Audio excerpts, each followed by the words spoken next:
Merci à Dieu pour les bons moments que nous allons passer encore dans sa présence et dans ce lieu, que Dieu soit béni.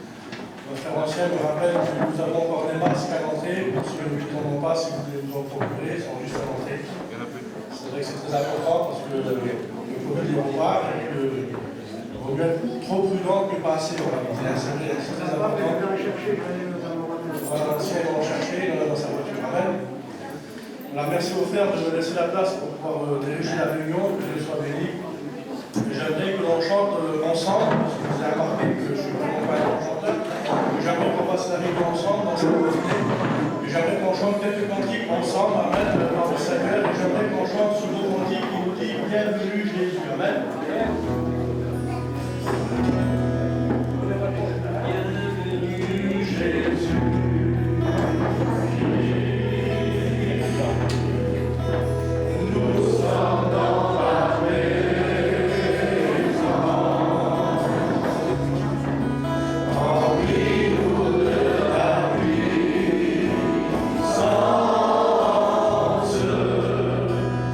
Viens et règne en nous.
Il est ici, présent parmi nous, nous ne le voyons pas, mais nous le ressentons. Lorsque nous sortons dehors, on ressent le vent, on ne le voit pas. Eh bien, le Seigneur, c'est pareil, on ne le voit pas, mais nous ressentons sa bonne présence. Sa présence qui sait bien nous faire du bien. Amen. Pourquoi? Parce que le Seigneur, il sait très bien ce que nous avons besoin dans chaque cœur. Il connaît les cœurs, la Bible déclare qu'il lit dans les cœurs comme dans un livre ouvert. Parce qu'il veut dire que ton petit souci ou ton gros souci, quoi qu'il en soit, eh bien, le Seigneur, il le connaît. Amen. Que Dieu soit béni. Le frère me rappelle aussi qu'il y a l'école du dimanche qui est ouverte pour les enfants. Si vous voulez mettre les enfants dans quelle école du dimanche, bien, c'est bien, voilà, que Dieu soit béni. Nous allons chanter notre cœur ensemble et après je demanderai aux frères de chanter un beau cantique à la gloire du Seigneur et j'aimerais que l'on chante ce cantique qui nous dit, eh bien, à quoi revient l'honneur. Amen. Parce que nous comprenons que ce matin, si nous sommes là, c'est un effet de sa grâce. Ce n'est pas spécialement par notre propre mérite, c'est parce que le Seigneur, il veut le vouloir et le faire, eh bien, de venir dans ce lieu pour venir pour le louer, l'adorer, le glorifier. C'est un jour de dimanche, nous sommes là pour louer et glorifier Jésus, parce que c'est le jour qu'il attend d'être loué et glorifié. Nous avons bien toute la semaine pour lui demander. Il est vrai que le Seigneur est capable aussi de guérir, de changer les circonstances, les situations. Même un dimanche, nous le voyons dans la parole du Seigneur lorsqu'il a guéri cette femme courbée, un jour de sabbat, mais aujourd'hui, nous sommes là pour louer et glorifier Jésus. Amen. Que Dieu soit béni. Nous chantons ce beau cantique ensemble.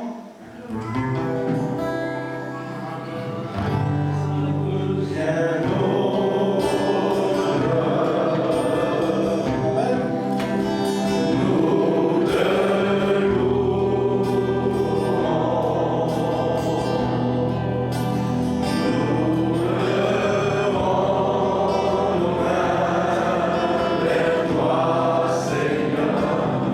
pour régler les temps.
qu'il y a des frères qui veulent venir, ils venez.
Merci Seigneur. Il faut travailler pour lui, attendre son retour et l'adorer. Amen. Si nous adorons Jésus, eh bien nous serons bien dans le point de vue spirituel, dans cette santé spirituelle. Mais pour ça, il faut l'adorer, il faut le louer, le glorifier. Eh bien, c'est un peu ce qu'il veut le Seigneur ce matin, que nous sommes là pour le louer, glorifier, l'adorer. Amen. Et j'aimerais qu'on chante sur vos cantiques à la gloire du Seigneur, c'est ce que nous avons vécu. Un sens nouveau, une vie nouvelle. Vous voulez bien, Amen? On chante ensemble, s'il vous plaît.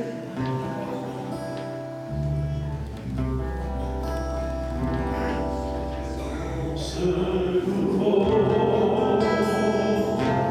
une vie nouvelle, ce serait si beau, un berger fidèle, qui serait toujours à mes côtés pour me guider.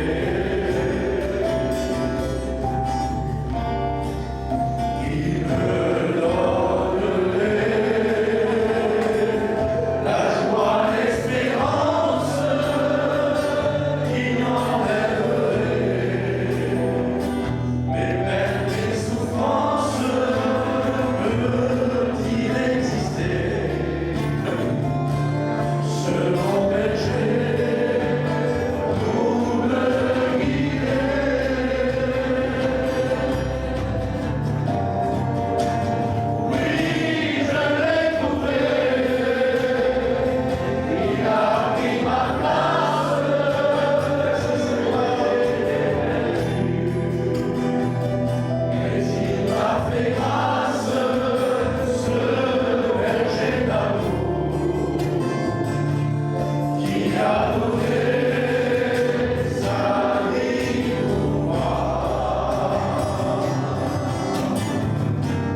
des cœurs qui sont vraiment brisés, mais le Seigneur est capable de les réparer. Amen. Que Dieu soit béni.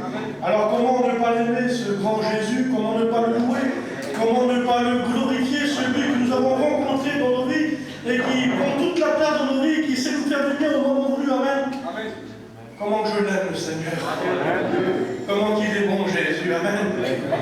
Et c'est lui qui est capable d'installer la paix au moment des tourments, des moments qu'on perpille, des moments qu'on ne comprend plus les choses. Eh bien, lui, il vient, il nous met. Eh bien, la paix, c'est celle que le monde ne peut pas comprendre parce qu'ils ne peuvent pas la comprendre parce qu'elle vient d'en haut. Et puis, pour la comprendre, eh bien, il faut la chercher en haut, cette fameuse paix. Alors, les gens qui nous entourent, qui n'appartiennent pas au Seigneur, ils ne peuvent pas la comprendre. Mais nous, enfants de Dieu, nous la comprenons parce que nous l'avons rencontré sur l'évangile lui-même. Que Dieu soit béni. Il y a un frère qui va nous dire un petit mot. Comment c'est? Il va nous dire un petit mot, frère. C'est lui. Frère, là.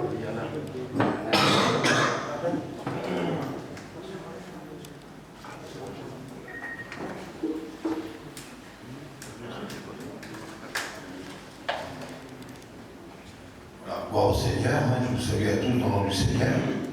Je suis heureux d'être parmi vous dans l'église du Seigneur. On est dans l'église du Seigneur, on se sent bien. Parce que malgré que je suis de passage, ici c'est chez moi. L'église appartient à Jésus-Christ, notre Sauveur. Et là, derrière, ce sont tous mes frères, et là devant, ce sont aussi tous mes frères et tous mes sœurs. Alors, parmi ma famille, je suis heureux et je suis libre. Je bénis le nom du Seigneur. Vous savez, là, des situations, des fois de la vie, c'était, on a passé par des moments très difficiles, très durs. Ma mère, elle a manqué de partir, elle a fait un névrisme. J'ai mon frère qui a fait la mauvaise maladie. Moi, j'ai eu un truc mauvais. Ma femme, elle a dû se repérer. J'ai dû quitter la mission. Mais ça qui compte, c'est que le Seigneur était toujours avec moi. Dans le livre de Josué, il va dire une parole. Dieu va dire, prends courage. Prends courage, que la parole de Dieu ne s'émane pas de notre cœur. Alors, quelles que soient les difficultés, les problèmes de la vie que nous rencontrons, surtout en ce moment qu'on vit très difficile, avec tout ça qui se passe autour de nous. Vous avez vu les deux sous-marins atomiques, ils sont de la Bretagne. Ils sont en train de naviguer, prêts à appuyer sur un petit bouton, peut-être du jour au lendemain, on sera auprès du Seigneur. Mais il faut prendre courage, parce que la parole de Dieu, elle ne nous laisse jamais. Elle est toujours avec nous. Et c'est pour ça que ce matin, à travers ce lieu d'adoration, j'ai une parole sur mon cœur et je voudrais vous la dire ce matin. Il nous est dit dans la parole de Dieu qu'il faut racheter le temps. Il n'y a plus de temps à perdre. Il y a tant de personnes qui n'appartiennent pas au Seigneur, surtout nos enfants.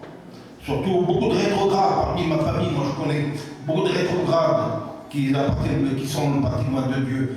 Beaucoup de non-convertis qui ne sont pas encore acceptés Jésus. Parmi même mes enfants, j'ai deux de mes enfants qui n'appartiennent pas encore au Seigneur. Alors, pour racheter le temps, il faut tout faire. Il ne faut perdre aucune miette, aucune seconde. Il faut tout faire pour l'œuvre de Dieu. Et afin que nos enfants soient bénis. Alors, je dis le nom du Seigneur, ce matin, d'être parmi vous, de pouvoir adorer ce Dieu puissant, ce Dieu véritable et vrai, celui qui est au milieu de nous, qu'on ne le voit pas, mais qu'on sent sa présence ce matin, non seulement sa présence, mais nous ressentons l'Esprit de Dieu dans nos cœurs. Et ce matin, je suis heureux de ce matin, je suis heureux dans mon cœur d'être avec mes frères. Moi, mon frère, parce que j'ai des problèmes de nom, mais de voir mon frère, mon vieux frère aussi. J'ai toujours été à la mission, je venais à samedi, je venais de Paris, ils ont fait une grande mission aussi là-bas. Je venais de Paris, j'étais fatigué, mais j'étais vu de loin, je me nom du Seigneur. Alors ce matin, je suis heureux d'être parmi vous. Ne vous privez pas surtout de chanter des cantiques à la gloire de Dieu. Ne vous privez pas ce matin surtout de louer le Seigneur. Ne vous privez pas ce matin surtout ce qui m'a dit, je ne sais pas celui qui va prêcher, mais la parole de Dieu qui va prêcher. Ne perdez aucune miette de la parole de Dieu. Faites comme Marie, elle est au pied de Jésus. Elle n'a perdu aucune parole que Jésus disait. Alors que ce matin, que Dieu nous bénisse. Amen. Amen. Gloire au Seigneur. J'ai bien aimé quand on a parlé de c'est à nous, notre vieux frère. Bien que Dieu soit béni pour nos vieux frères. On en a besoin. Vous savez, les anciens dans l'église, je dis souvent ça, c'est la stabilité.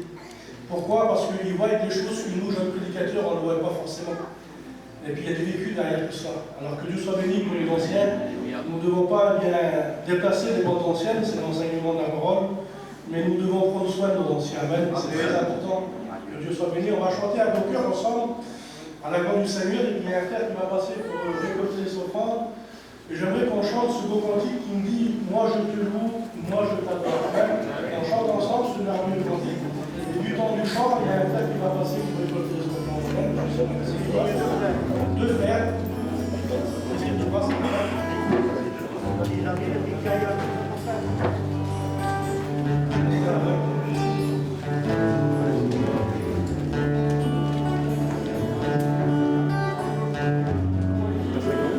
On chante ensemble avant de vous parler.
Seigneur, nous voulons te remercier encore pour ces instants, Seigneur. Nous voulons t'apporter ces offrandes, Seigneur.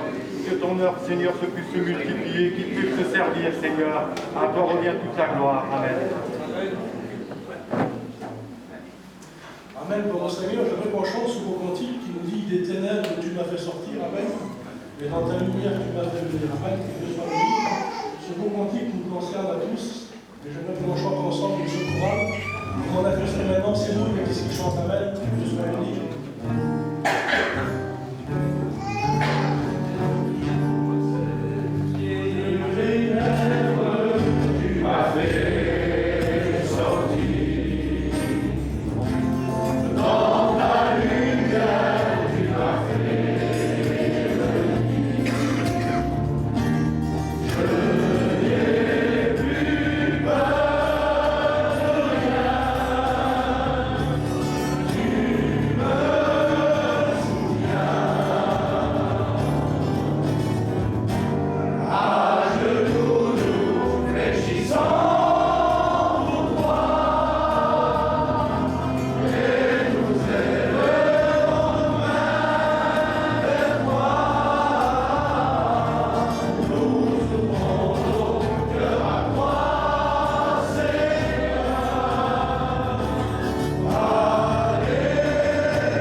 Voilà, je voulais qu'on chante les cantiques. J'ai un cantique sur mon cœur depuis ce matin. Bon, on va essayer de le chanter. Et je voudrais qu'on le chante dans un esprit de prière.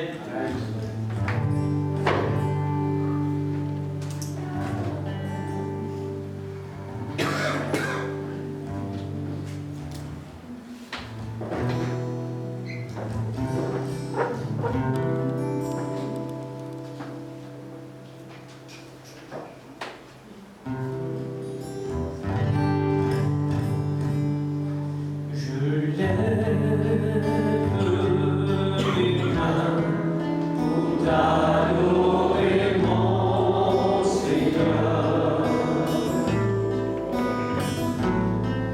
Je lève mon âme pour t'adorer, mon Seigneur. Ma vie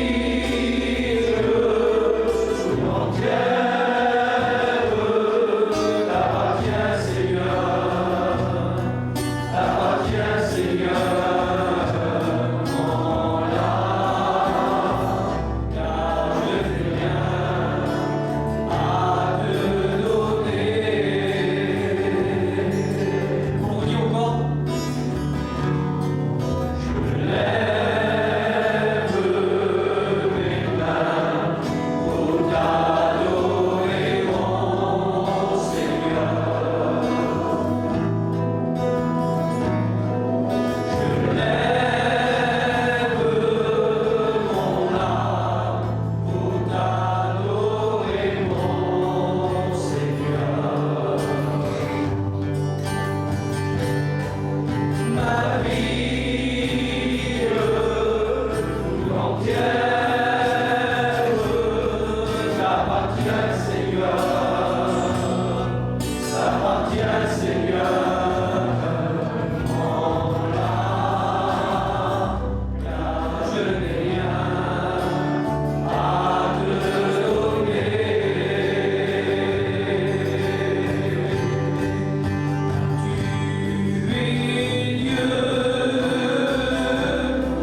matin, voilà, dans la simplicité, parce que Jésus était très simple quand il prêchait.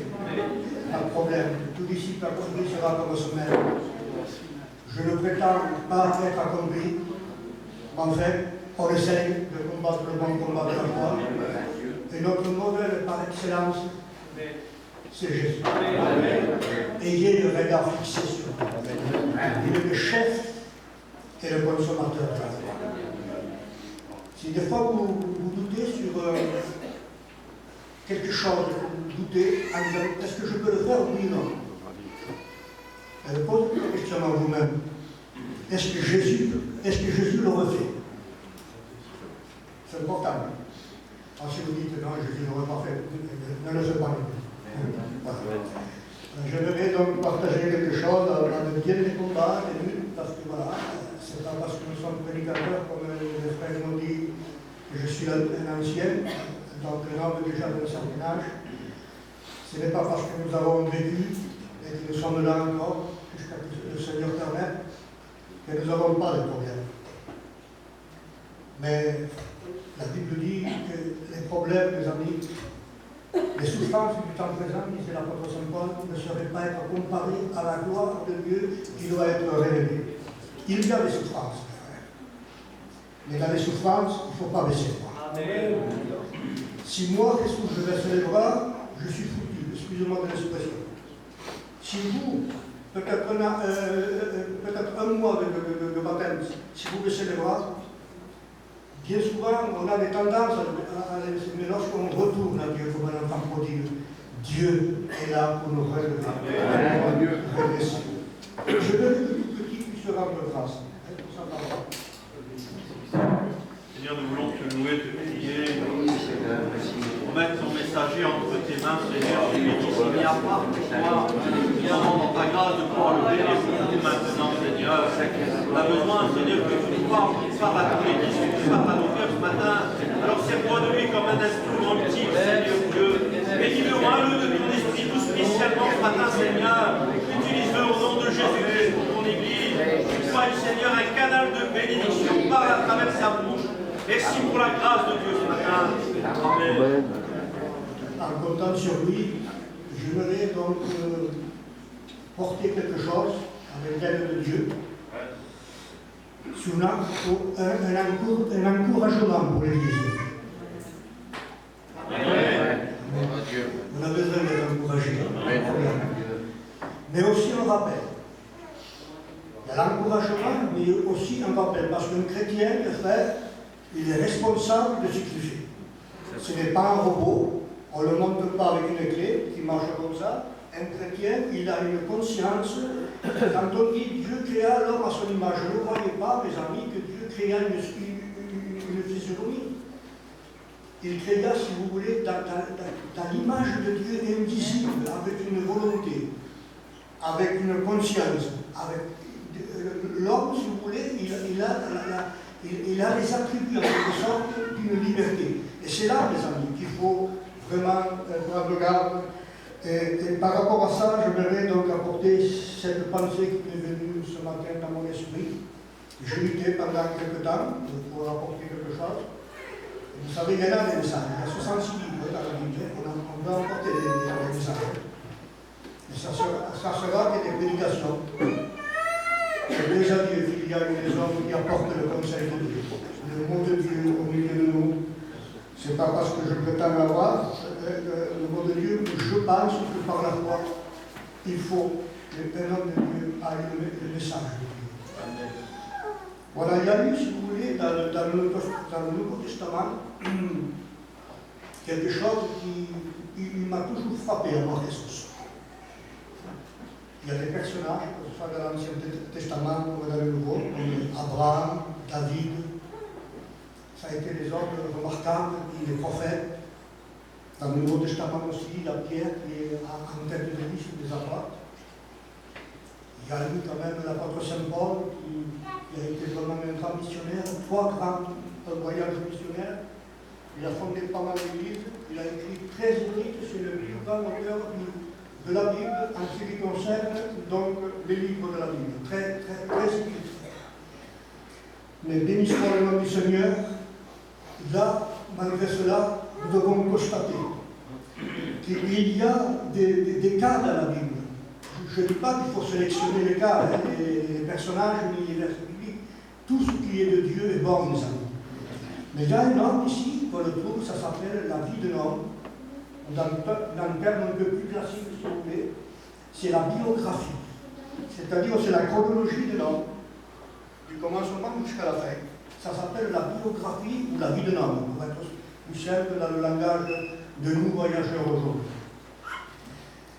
Et là, mes amis, cet homme, il s'appelle Étienne. C'est le premier martyr du Nouveau Testament, mes amis. La Bible dit que Étienne, il fut le premier martyr parce qu'il n'a pas eu peur de dire la vérité.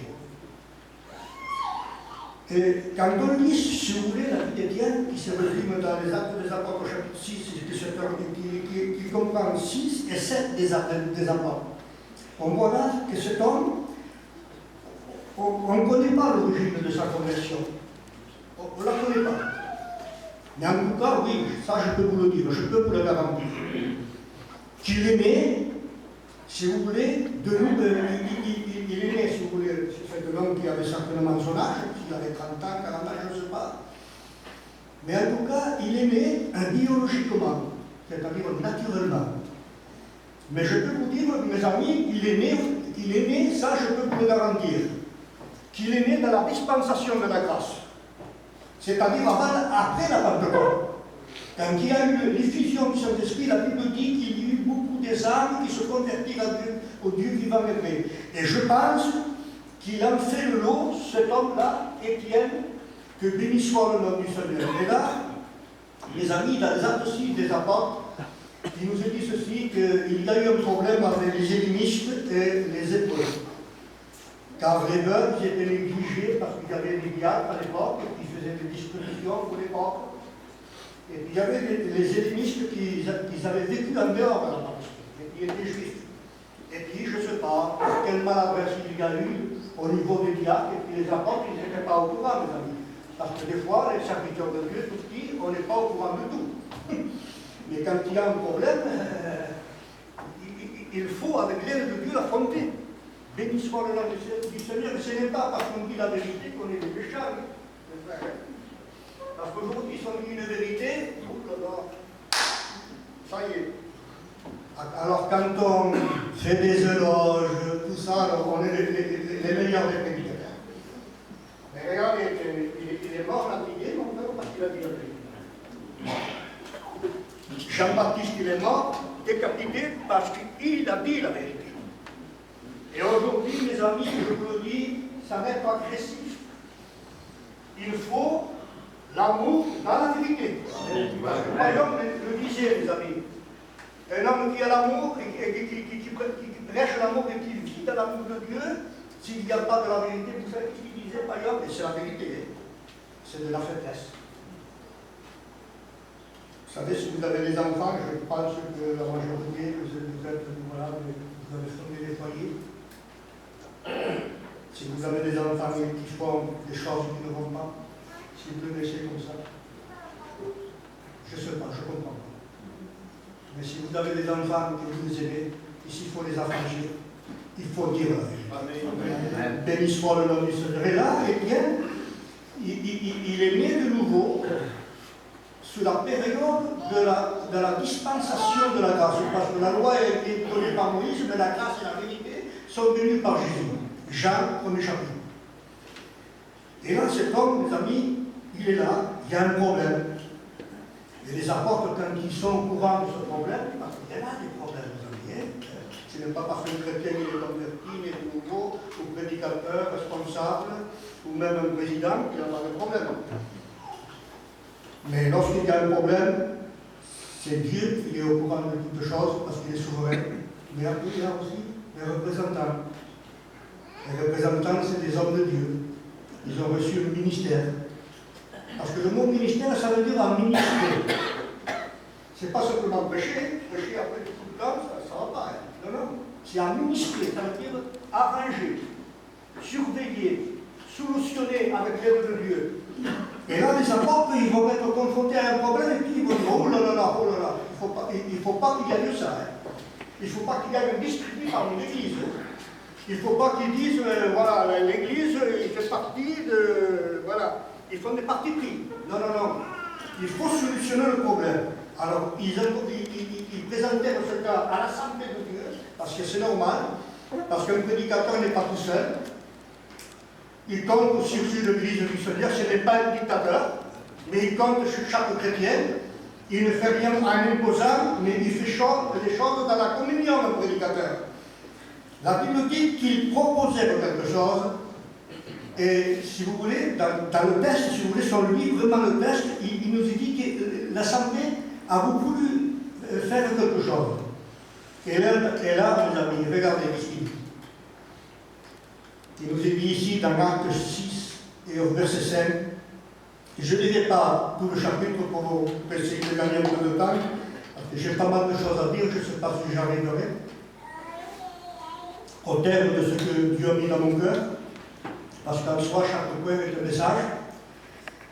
Il est dit, cette proposition, plus à tous, à toute l'Assemblée.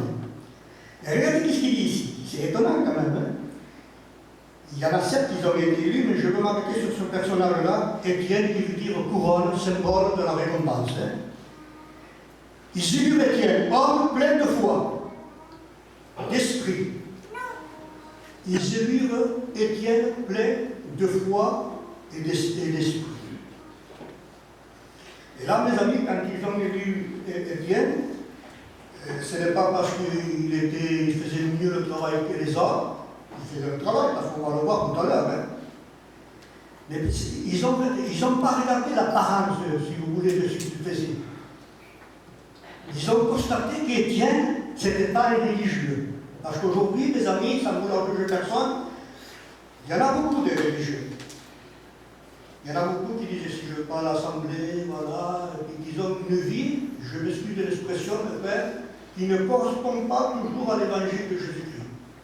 Mais Étienne, mes amis, c'est un homme qui est né biologiquement, mais il est né dans la dispensation de la grâce et spirituellement. Et Jésus a dit à Nicodème, si un homme, tu peux t'appeler n'importe qui, reste n'importe qui, si un homme ne naît pas de nouveau, il ne peut pas entrer dans le royaume de Dieu, il ne peut pas voir le royaume de Dieu. Pour entrer, il faut être né de nouveau. Amen. Pour voir le royaume de Dieu, il faut être. Et vous l'avez, qu'est-ce que vous allez dire, mais qu'est-ce que c'est voir le royaume de Dieu? Voir le royaume de Dieu, c'est avoir la vision de Dieu. La Bible dit que Jésus avait les yeux comme une flamme de feu. Et un chrétien, même qui a eu un mois de conversion, il faut qu'il y ait la vision de Dieu. Parce que la Bible dit, si un aveugle conduit un aveugle, les deux tomberont dans une même fosse. Mais s'il y a une vision déjà physique, il va voir des dangers. Et puis le chrétien, il est appelé à avoir une vision spirituelle. La vision de Dieu, nous avons. La vision qui va permettre, comme on à honorer Dieu et à servir le peuple de Dieu, et puis en rendant témoignage, parce que ce n'est pas simplement les prédicateurs qui sont réduits à Dieu, mais vous, les sœurs. Il y en a qui prient, il y en a qui jeûnent, il y en a qui chantent des cantiques, il y en a qui rendent témoignage.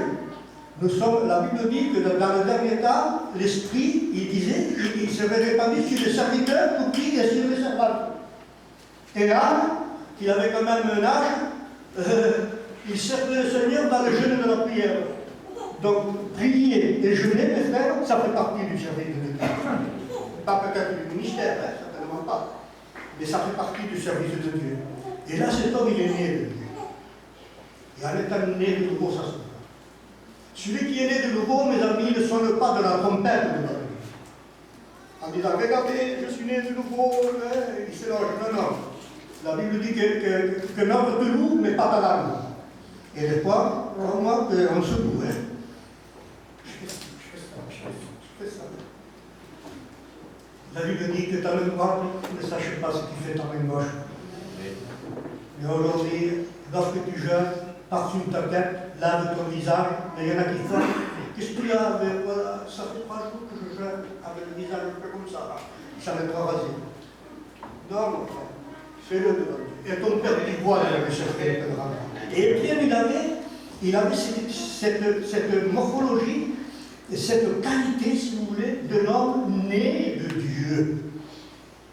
Né de Dieu. Quand on est né de Dieu, mes amis, on peut avoir des faiblesses. Il n'y a personne qui est parfait. Celui qui dit, pas de problème, un chrétien, pas de faiblesse, il est toujours au top. Non, il y a des fois contre biche. Comme disait Xavier Patel, si quelqu'un se promène dans la rue et qu'il prend une peau de banane, il tombe. Mais il se relève. Il ne reste pas tombé. Il y avait des fois, il y a des peaux de banane spirituelles. Oh là là, on se relève parce qu'on ne veut pas. Et un chrétien ne reste pas dans une position négative, mais dans une position positive. Pas pour se charabler devant les autres, qui est soumis en espagnol, mais pour donner gloire et honneur à Dieu. Béni soit le nom du Seigneur. Et là, cet homme, si vous voulez, de Dieu qui est né de nouveau, on le détecte, si vous voulez, dans sa toute partie spirituelle. Pour moi, il y a 6 points. Que cet homme, il ne les a pas prêchés, il les a vécus. 6 points qui sont exclusifs pour moi. Moi, Jésus, je le vois comme ça. Quand il y en a encore un avantage, Dieu m'a donné ces 6 points, je vais essayer, avec l'aide de Dieu, de le donner. Premièrement, mes amis, c'est un homme de connaissance.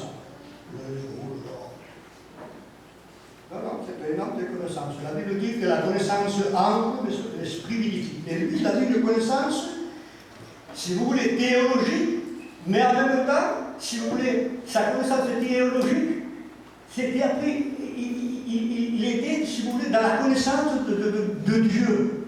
Et Jésus a dit dans l'évangile de Jean, au chapitre 17, la vie éternelle, c'est-à-dire ceux qui te connaissent, toi, le Seigneur Dieu, et celui que tu as envoyé. Et puis cet homme-là, il avait une connaissance extraordinaire. Je m'étonne moi-même, je me dis, comment ça se fait que cet homme, il avait une connaissance globale de la Bible. Parce qu'il n'y avait pas le Nouveau Testament encore, parce que c'est à partir des apôtres qu'ils ont fait le Nouveau Testament, qu'ils ont écrit le Nouveau Testament. Sur l'espace de 1600 ans, 1500 pour l'ancien, et un siècle pour le Nouveau. Et plusieurs auteurs, il y en a 40 dans la Bible, des auteurs qui ont été animés par l'Esprit pour écrire ce que Dieu disait. Et là, cet homme-là, il a une connaissance extraordinaire. Regardez, quand il parle avec les Sanhédrin, avec les sacrificateurs, tout ça, qu'ils étaient ennemis, si vous voulez, de l'œuvre de Dieu, de l'Église primitive, c'était des persécuteurs. Et puis là, Étienne, il dit, mais alors, son visage n'est pas vu comme celle d'un ange, c'était la transparence, si vous voulez, de la nouvelle naissance, si vous voulez, qui se reflétait dans sa vie. Et puis Étienne, tout simple, mes amis, avec une fermeté. Une fermeté extraordinaire. Il a commencé par Abraham. Il n'avait pas un parchemin dans son épaule. Les parchemins pesaient beaucoup. Il n'avait rien. Il avait sa tunique et son personnage. Il avait un parchemin spirituel dans son cœur. Il a commencé par Abraham. Et si vous lisez Actes 7, vous verrez la connaissance de cet homme qu'il a dans le sens théologique, mais aussi spirituel, parce que c'est sa vie qui brille. Il va commencer par Abraham et il va finir par Salomon. Alors si vous faites la chronologie d'Abraham jusqu'à Salomon, mes amis, à quelque chose près, il y a 1000 ans d'espace. 1000 ans d'espace pour raconter sans se tromper.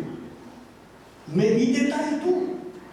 Par Moïse, par Abraham, partout, il détaille tout. Et je pense qu'aujourd'hui, mes amis, il faut avoir une connaissance spirituelle des enfants de Dieu. Parce qu'aujourd'hui, quand on dit frère, je le sais, c'est pas pour juger les frères, hein, je ne me sens pas plus que vous, on est tous pareils, on est à la maison, mais il faut dire la vérité, là où il faut dire la vérité. Il y en a qui confondent. Je vous le dis, il y a eu beaucoup de problèmes. Hein. L'enlèvement de l'Église et l'enlèvement de notre Seigneur Jésus-Christ. Et la grande tribulation aussi. Il y en a qui mélangent tout. Ah oui, mais la grande tribulation, il y en a même qui l'ont la grande tribulation. Est-ce que vous êtes d'accord? Et le prédicateur, est-ce que vous êtes d'accord que l'Église va passer par la grande tribulation? Il faut le prouver alors. Il faut le prouver. Comment? Par la Bible. Parce que Jésus l'a dit. Et c'est Jésus de sa bouche dans l'Église de l'Apocalypse. Il a dit, parce que tu as gardé la parole de la persévérance, gardé, pas simplement l'entendre, gardé la parole de la persévérance. Moi, je te garderai à l'heure de la tentation qui va venir sur le monde entier pour approuver les habitants de la terre. Oui, mes amis, le Seigneur, il vient chercher son Église, il vient chercher son Église en tant que sauveur et en tant que rédempteur. Mais quand il reviendra en gloire, mes amis, il ne vient pas en tant que rédempteur et sauveur, il vient en tant que juge. Mais pendant ce jugement, il y aura une opportunité que les personnes peuvent le reconnaître aussi. Et si Étienne, il avait une connaissance de la parole de Dieu, mais il avait une connaissance de la transparence de sa nouvelle naissance. Et la Bible dit, mes amis, mon peuple, comment tu t'appelles? Moi je m'appelle Jésus, je n'ai pas honte de le dire. On m'appelle Jésus, mais normalement, si on voulait le traduire, c'est le genre qui fait. Mais c'est ma mère qui l'a donné. Quand j'étais petit, vous savez, chez les Espagnols, il y en a beaucoup qui s'appellent comme ça. C'est je n'aurais pu changer mon nom que le rocher. Je m'appelle Jésus. Et oui, Jésus, ça veut dire Jésus. Et un jour, le frère de Cosette, on était en mission en Espagne avec lui, et j'étais jeune à l'époque. Il écrivait Christ est le Dieu son Père. C'était un livre qu'il éditait en quelque sorte, qu'il éditait. Et il m'a dit, Jésus, je voudrais te poser une question. Il dit, allez-y, le frère de Cosette, parce que je ne le croyais pas, je ne le croyais pas, je le croyais.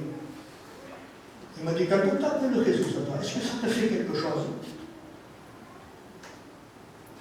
Est-ce que ça te fait quelque chose? Comme en disant, est-ce que tu es un genre de fierté parce que tu as un nom comme je dis, oh non.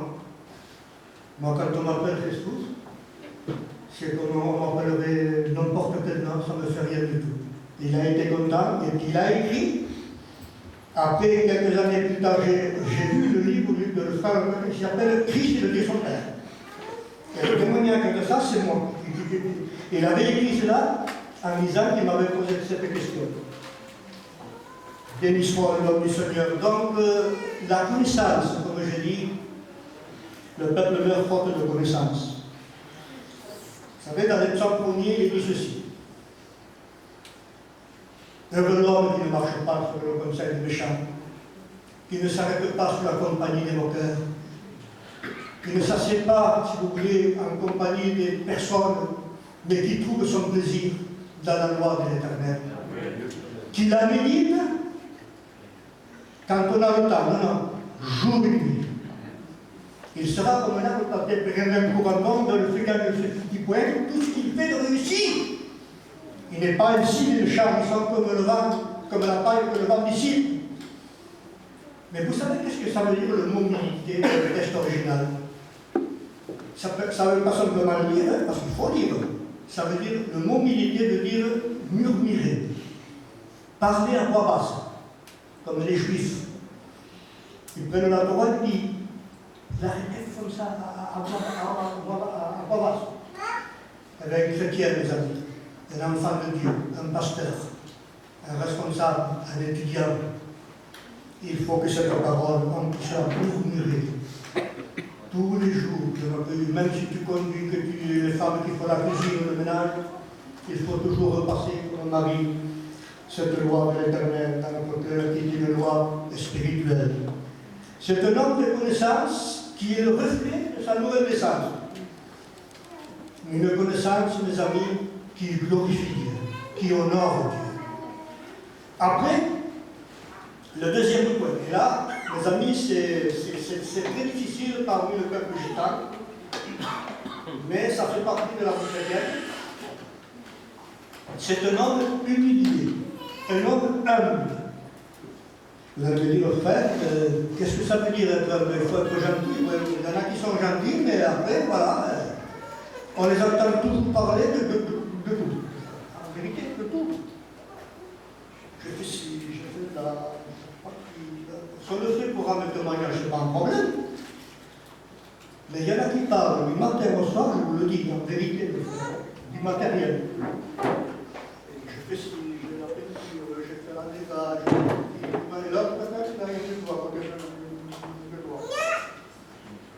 je ne sais pas, ils ne se rendent pas compte, mais c'est comme un genre d'élévation.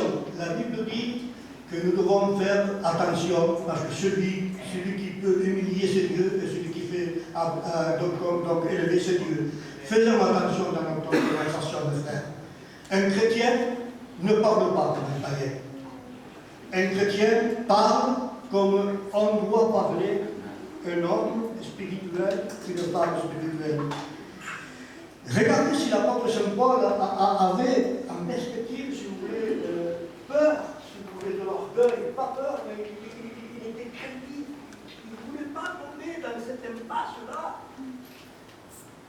Pourtant, c'était l'apôtre Saint Paul. Il avait rencontré Jésus, il a vu en quelque sorte Jésus, il a eu des songes, des visions. Et cependant, un jour, il avait écrit, parce qu'il a eu une expérience de l'apôtre Saint Paul à l'exception de Jean, que lui, il a vu le ciel ouvert, il est monté, il a écrit l'Apocalypse, mais l'apôtre Saint Paul, il a eu aussi une expérience assez extraordinaire. Il a dit, je connais un homme en Christ. Il n'a pas voulu s'afficher. Moi, Paul, non, il a dit, je connais un homme en Christ, il y a 14 ans en arrière. Je ne sais pas si c'était dans son corps ou hors de son corps. Il fut transporté dans le 3e ciel. Il a entendu des paroles des femmes. Je connais. Et après, l'apôtre Paul m'a dit, pour que je ne sois pas un feu d'orgueil, Dieu a envoyé une charme de ma chair. Mais mes amis, des fois, Dieu il emploie des écharpes aussi, parce que l'homme, on ne peut pas dire une écharpe, ça veut dire une aiguillon. Mais il y a des écharpes spirituelles que Dieu emploie. Je la tirerai dans le désert pour voir ce qu'il y a dans son cœur. C'est écrit dans la Bible. Des fois, Dieu nous fait passer par le désert pour nous remettre à plomb, pour nous remettre à l'ordre, que béni soit le nom du Seigneur. C'est un homme humilié. Vous savez, dans l'Ancien Testament, il y a quelque chose qui rend témoignage d'un personnage au sujet de Dieu. C'est Moïse. Il dit dans la Bible, dans notre version à nous, après je ferai une petite rectification, que Moïse, il était fort patient, plus que qu'un homme sur la terre. Moïse, il était fort patient. Mais dans le texte original, le mot patient n'est pas ça. Il était fort humble. Vous le regarderez dans le texte original, vous verrez, il était fort humble.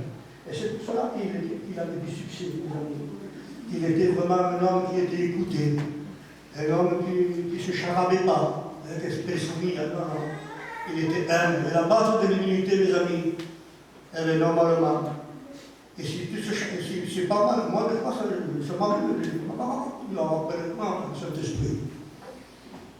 Remarque, attention, hein? Le Saint-Esprit est doux, mais des fois, de temps en temps, il tire les oreilles aussi, hein, spirituellement. Non, c'est pas comme ça. Et là, on se met en question devant Dieu. Moi, un chrétien, je vous le dis, mes frères et mes sœurs, excusez-moi de vous dire ceci, je suis un peu brut dans mes propos. Un chrétien qui ne fait pas le bilan de sa vie tous les jours, point d'interrogation. Mais je suis bien, je rentre là, je suis devant mon Dieu, je donne ma vie, c'est ça. Gloire à Dieu, il faut le faire. Mais il y a des choses à côté, mes amis. Comment tu parles, comment tu fais, comment tu réagis. Aujourd'hui, pour un oui et pour un non, on est prêt même à faire des faux papiers. Il y en a beaucoup, hein. Mais vous savez, comme un menteur n'héritera le royaume de Dieu, mes frères. Or, comme fraudeur, la fraude, il y en a beaucoup qui n'aiment pas dire oui, mais la vie, nous sommes sur la terre quand même, nous avons des enfants, il faut bien vivre, oui. Mais la Bible dit, si tu ne peux pas vivre convenablement, dis-le à ton père. Notre Père qui est aux cieux, donne-nous aujourd'hui notre pain quotidien. Alors là, pas de problème. Hein? Tu n'auras pas besoin de faire un petit papier là pour toucher peut-être 300 €. Hein? Dieu s'arrangera d'une manière qu'il va pouvoir à tes besoins, parce qu'il est le Dieu qui pourvoit. L'Éternel est mon berger, je ne manquerai de rien. Il pourvoira, parce qu'il n'est pas simplement ton Dieu, il est ton Père Céleste et qu'il veille sur toi et qu'il est là pour toi. Béni soit le nom du Seigneur. Quand les collines s'éloigneraient, quand les montagnes se chanceleraient, mon amour ne s'éloignera pas de toi et mon alliance de paix. L'impact de Dieu, mes amis, le pacte de Dieu ne s'éloignera pas de toi. Oui, mes amis, Dieu n'est pas un tyran. Dieu n'habite pas dans le ciel en disant ça, il est dans le ciel et fait ce qu'il veut. Non, non, il est dans le ciel parce qu'il est le maître du ciel et de la terre, mais il est dans ton cœur. Amen. Il est dans ton cœur. Mais fais attention comment tu parles, comment tu agis. N'attristez pas le Saint-Esprit par laquelle vous avez été scellés le jour de votre rédemption. Il est dans ton cœur. Respecte-le. Respecte-le, Jésus. Respecte-le, Jésus. Respecte-le, Église du Dieu vivant. Nous sommes, comme il a dit Xavier Paquet hier, et j'approuve à ce qu'il a dit, nous sommes à la limite, à la limite de la Troisième Guerre mondiale. C'est vrai, les frères. Et vous savez que logiquement, avant qu'il arrive ça, l'Église doit être enlevée. Pas le retour de Jésus-Christ encore. Hein? Non, non, non. L'Église doit être enlevée. Peut-être que ce soir, je le passe. Mais ça ne tapera pas. Hein? Si tu as quelque chose à régler, fais-le maintenant. N'attends pas demain, mon frère ou ma soeur. Hein? Christophe, n'attends pas demain si tu as quelque chose à faire. Hein? Si tu as quelque chose dans ton cœur qui ne va pas, c'est maintenant l'instant favorable, c'est aujourd'hui, le jour du salut. C'était un homme humilié. Un jour, un homme, c'est une parabole. Hein? Mais une parabole, c'est l'image de la vérité pure. Je te rends grâce, Seigneur. Je ne suis pas comme le reste de ces hommes qui sont égoïstes, fanfarons, blasphémateurs, moi, parce que le moi, c'est désigné par le je ou le moi. Et des fois, le diable masque le je et le moi en disant non, c'est pas orgueilleux. Et quand on dit moi, Seigneur, je jeûne 2 fois à la semaine, je donne la dîme de tous mes revenus, et il regarde le pauvre qui est là. Le pauvre publicain qui se tape la famille. Il est là, il regarde. Je ne suis pas comme ce jeune. Peut-être que nous, on ne le dit pas verbalement comme ça. Parce que le peuple gitane, il est intelligent. Hein. On n'est pas des avocats, mais nous sommes intelligents. Dans le sens strict, dans le sens matériel, dans le sens physique. On ne le dit pas peut-être comme ça. Mais peut-être que dans ton cœur, on le pense. Lui, là. Mais si lui, il est fait comme ça, il est faible, ton devoir, c'est de l'aider. Mon frère, le devoir, c'est d'aider. Pas de le mépriser. Et à des fois, malheureusement, je ne dis pas que c'est le cas de cette église, mais je parle dans le domaine global, mes frères. L'humilité, mes amis, précède la gloire. Mais s'il y a des choses cachées dans notre cœur et qui se révèlent, ça ira pas. Après, il y a la vérité. La vérité, c'est quelque chose d'extraordinaire. C'est un homme de vérité. Il est vous allez dire, mais comment tu le sais qu'il était humble? Parce que la Bible dit qu'il a accepté le travail qu'on l'a proposé. C'était pas facile. Je sais qu'il y a beaucoup de diables ici qui s'en rendent vraiment. Il y a des fois que c'est ingrat, les frères. Il faut ramasser les chewing-gums, ramasser les bouteilles, balayer la salle. Chez vous, vous avez tout propre. Voilà. Merci Seigneur, il faut être propre chez vous. Dans l'église de Dieu, il faut être propre aussi. Ça m'écoute de mettre la bouteille dans un sac. Et si votre enfant il jette un caramel par terre, qu'est-ce que ça vous coûte de le prendre et puis de le mettre peut-être dans votre poche d'une veste peut-être en alpaga? Il vaut mieux la mettre sur la poche que dans le poche et le laisser par terre. Oui, oui, vérité. Et Jean a dit, Gaius, l'ancien Agaïs. Vous le trouverez ça dans la 3e épître de Jean. Que j'aime de la vérité. Et Jean, c'est pas quelqu'un, il a l'amour, mais c'est quelqu'un qui va loin de la vérité. Il va dire, Gaïs, que j'aime de la vérité. Je n'ai pas plus grande joie, va dire Jean l'apôtre, de la vérité qui est en toi et de la manière que tu marches dans la vérité. Parce que avoir la vérité en toi, c'est bien. Mais après, il faut le démontrer par une vie pratique. Par une vie, mes amis, qui honore Dieu. Vous voyez, mes amis, la vérité qui est en toi. Et de la manière que tu marches dans la vérité. Je sais que c'est 11h15. J'ai encore 2 petits points à dire. Il faudrait beaucoup longtemps, mais enfin, je vais essayer quand même d'abréger ça.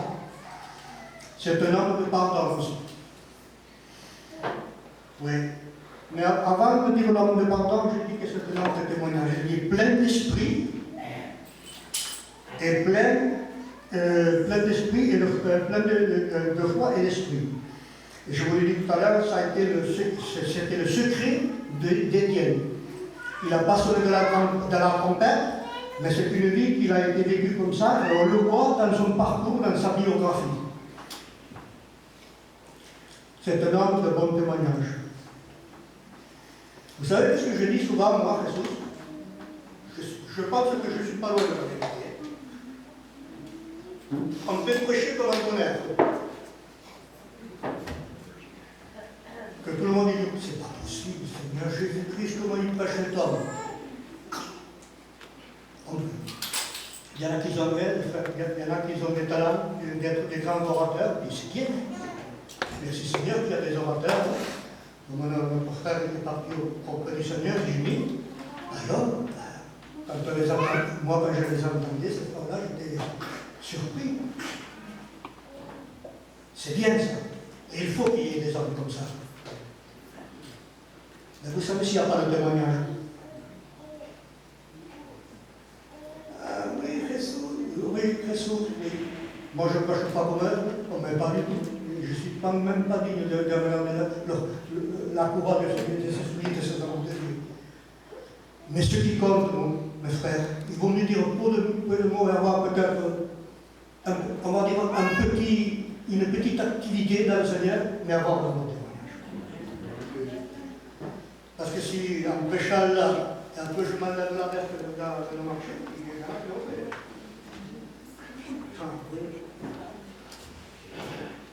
Prêche, oui.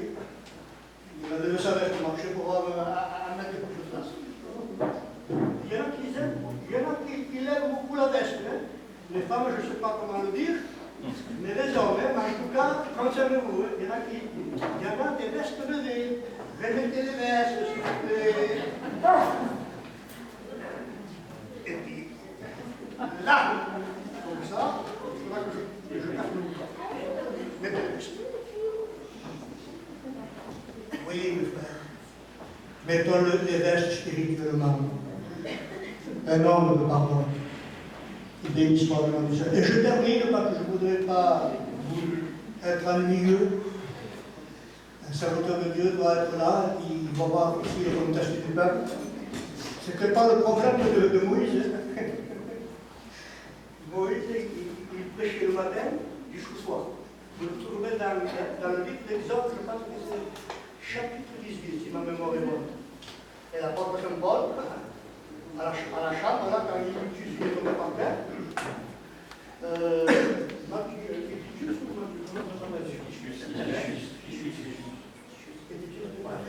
il est tombé du troisième étage, c'était un homme sur la porte fort, et il était un peu plus que moi. Mais après, vous savez, malgré qu'il a eu ce problème, il a remonté en haut, et puis il a terminé son discours jusqu'au matin. Est-ce que vous avez beaucoup la patience? À midi et demi, on a la fringale, hein? C'est pour le peuple voyageur, hein? On aime bien manger. Je ne sais pas si je vais arriver à acheter mon père aujourd'hui, hein, en boulanger. Ils vont être libéralisés. Mange des biscuits. Mais écoutez la parole de Dieu. Maintenant, quand Dieu, mes amis, un jour devant les parvis de l'Éternel sont mieux que lui d'ailleurs, Parce que le jour c'est multiplié par heure. Hein. C'est pas une heure. Hein. Il y en a qui disent une heure devant Dieu, non, c'est pas écrit comme ça. Hein. C'est un jour devant les parents. C'est multiplié. Et la multiplication, mes amis, il ne faut pas limiter Dieu. Bien sûr, il faut être sage. Il n'y a pas de problème. Hein. C'est pour ça que je vais m'arrêter d'ici 2 minutes. Voilà. Et la dernière étape que je voudrais, le dernier point que je voudrais aborder avec vous, j'ai pris la connaissance, l'humilité, la vérité, le pardon, le bon témoignage. Et maintenant, je recule un peu plus là, mais je m'arrête là. Je vais toucher le mot qui me convient beaucoup. Aussi, tous les points que j'ai cités sont importants. Il y a des autres points que je n'ai pas cités. Tout est important dans la Bible. Mais regardez ce qu'il est dit. Dans le chapitre 7, verset 1, je termine avec ça pendant 2 minutes, je vais aborder ça. Au verset 60, il est dit ceci. Puis, c'est Étienne, hein. Là, il n'est pas loin de mourir. C'est le dernier instant de sa vie. Et lui le sait. Il le regarde parce qu'il n'est pas aveugle, Étienne. Hein. Il voit spirituellement, mais il voit charnellement aussi, enfin naturellement. Il le voit. Il voit des hommes qui sont agressifs contre lui, avec des gros cailloux comme ça. Il y en avait un qui avait le coup de grâce, hein, un gros caillou pour le lancer le premier pour que la mort soit constatée. Et lui, il le voit. Regardez ce qu'il fait au verset 60. Puis, s'étant mis à genoux. S'étant crié d'une voix forte, non, d'une voix forte, parce qu'il était ferme. Seigneur, ne leur impute pas ce péché. Après ces paroles, il s'endormit. Je pourrais prêcher sur la prière, je pourrais m'étendre un petit peu. Je fais simplement que c'était un homme de prière. Mais la prière, mes frères, était accompagnée, vous savez de quoi?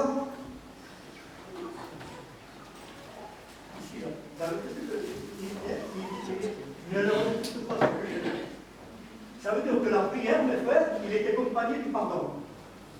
Parce que si tu pries 14 ans et que tu n'as pas le pardon, je veux que tu t'arrêtes. Premièrement, pardon, et après. Et si bien, pourtant, toi et moi, quelqu'un qui doit te prier avec une grosse pierre, c'est bien que tu te chasses. Moi, je me chanterai, hein. Il faut être honnête, hein. Je ne vais pas mourir, moi. Ça sera là. Mais non, lui, il a encore été, il se met à genoux, il crie d'une voix forte. Seigneur, ne leur impute pas ce péché. Il y a le pardon dans son cœur.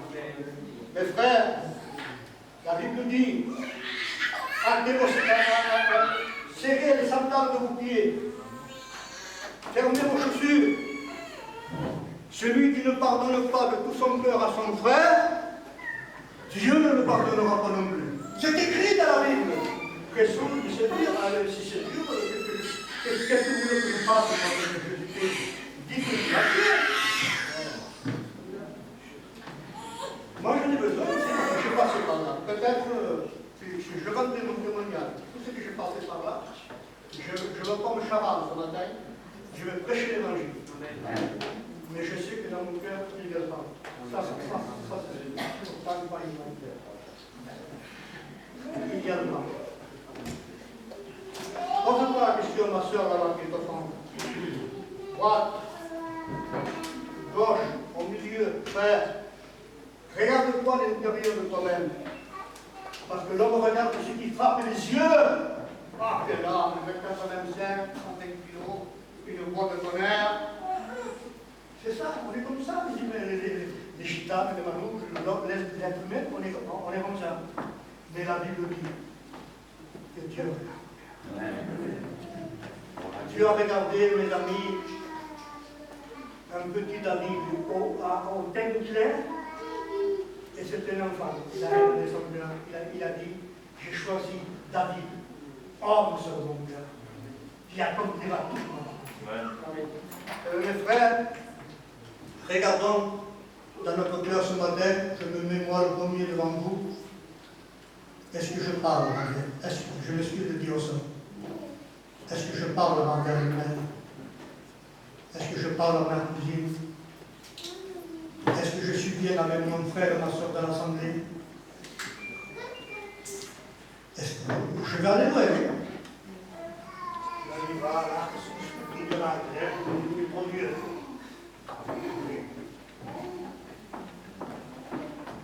On peut avoir des problèmes avec les enfants. Pas se battre. Des problèmes avec les enfants aussi. Les enfants ne se comportent pas bien. La Bible dit que le péché ne se touche pas. Il vaut mieux régler les choses. Moi, comment je suis, mais j'ai un caractère de speed, je dis comme ça. J'ai un sale caractère. Je l'avoue. Il n'y a pas mon caractère sale, il est dans des controverses. Mais après, je reviens un peu. Et je prie Dieu. Je ne dis pas que j'ai encore accompli, mais je ne veux pas avoir un sale caractère. Il faut avoir le caractère de l'amour. Soyez doux, car je suis doux et humble d'esprit. Ça ne vaut pas. Ça vous fait bien après les jeunes, là? Doux et humble d'esprit. Jésus s'expliquait comme ça. Bonne interrogation. Mais en tout cas, il faut le faire au mieux. Voilà, je m'excuse, je vais arrêter là parce que sinon, ça bref. Allez, je demanderai à Dieu qui rende grâce pour tout ça. La gloire est Dieu. Merci Jésus. La parole dans les cœurs, les frères et sœurs. Nous apprenons par nous. Et aujourd'hui, alors ce matin, merci pour la grâce. Et la louange de mon cœur. Il est vrai que je besoin d'être parfait, Seigneur. Merci pour ce point de chacun de nous.